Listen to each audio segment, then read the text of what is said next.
ಎಲ್ಲರಿಗೂ ಬೇರೆಯವ್ರಿಗೆ ಸಹಾಯ ಮಾಡೋದು ಒಂದು ದೈವತ್ವ.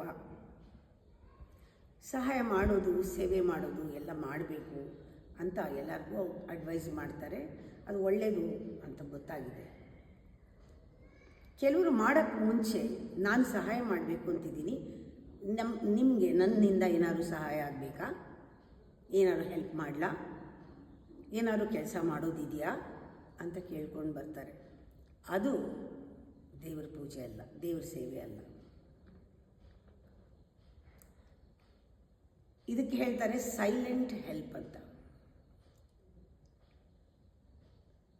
Help given to person without asking.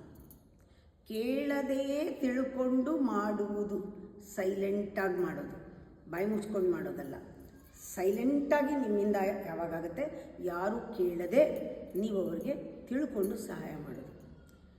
ಅವಶ್ಯಕತೆಯನ್ನು ತಿಳ್ಕೊಂಡು, ವಸ್ತುಸ್ಥಿತಿಯ ತಿಳ್ಕೊಂಡು, ಸಂದರ್ಭವನ್ನು ತಿಳ್ಕೊಂಡು, ಇಲ್ಲಿ ಏನು ನೀಡಿದೆ ಅಂತ ತಿಳ್ಕೊಂಡು ಮೊದಲು ಅದಕ್ಕೆ ಆಸಕ್ತಿಯಿಂದ ಪಾರ್ಟಿಸಿಪೇಟ್ ಮಾಡಿದ್ರೆ ನಿಮಗೆ ಎಲ್ಲಿ ತಾನು ಏನನ್ನು ಕೊಡಬಹುದು ಈ ಜಾಗಕ್ಕೆ ಪೂರ್ತಿ ಮಾಡೋಕ್ಕೆ, ಒಂದು ಡಿಸೈನ್ನ ಪೂರ್ತಿ ಮಾಡೋಕ್ಕೆ, ಯಾವ ಪ್ಲೇಸಲ್ಲಿ, ಯಾವ ಜಾಗದಲ್ಲಿ, ಯಾವ ಶೇಪಲ್ಲಿ ನಾನು ಅಲ್ಲಿ ಸೇರ್ಕೋಬೋದು, ಜಿಗ್ಜಾ ಪಝಲ್ನಲ್ಲಿ ಯಾವ ರೀತಿ ನಾನು ಅಲ್ಲಿ ಹೋಗೋಕ್ಕೆ ಏನು ಮಾಡಬಹುದು, ನನ್ನಿಂದ ಯಾವ ರೀತಿ ಹೆಲ್ಪ್ ಆಗ್ಬೋದು, ಇದೊಂದು ಕೆಲಸ ಆಗಬೇಕಾದ್ರೆ ನಾನು ಯಾವ ರೀತಿ ಕಾಂಟ್ರಿಬ್ಯೂಟ್ ಮಾಡ್ಬೋದು, ಸೈಲೆಂಟಾಗಿ ಮಾಡೋದು ವಿತೌಟ್ ಆಸ್ಕಿಂಗ್.